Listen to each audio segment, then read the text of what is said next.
some breaking news at the moment. Let's take you through that before we run you through the big stories we are getting at the moment. What we understand is that Additional Solicitor General Harin Raval is all set to resign. Remember, there was a war of words that broke out just hours before. The government is to go to court about the Colgate scam. In fact, Harin Raval, in that letter to Vahanvati, said that he believes that he's being made a scapegoat in the case.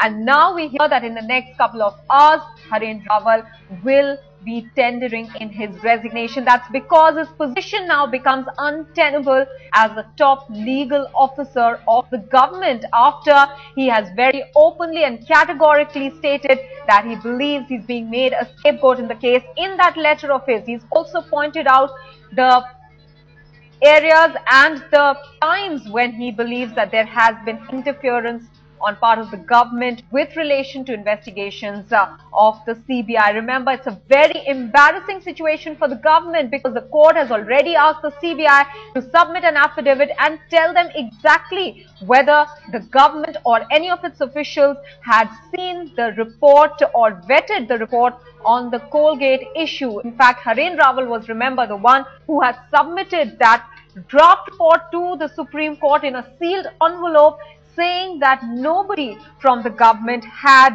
gone through that report. It was entirely the CBI's work. However, later on, there were murmurs within the CBI that it will be submitting an affidavit saying exactly the portions that were changed by either the Law Ministry or officials in the PMO and Coal Ministry. There were 15 to 20% changes that were affected, and the CBI is going to tell the court point by point, line by line changes made. Let's go across to Karthikeya Sharma, Deputy Editor, getting us more details about the possibility of Harin Raval's resignation. Karthikeya, his position certainly becomes untenable after that letter, but he's under tremendous pressure at the moment to resign, or is he going to do it on his own? He has been asked to resign. My sources have confirmed that he has been asked to go because his position has become untenable with the government, because he has directly accused the law minister, the top law officer, of persecuting him, hiding facts, making him the scapegoat, officially accepting the fact that something has really gone wrong with the coal report, and the government was interfering with it.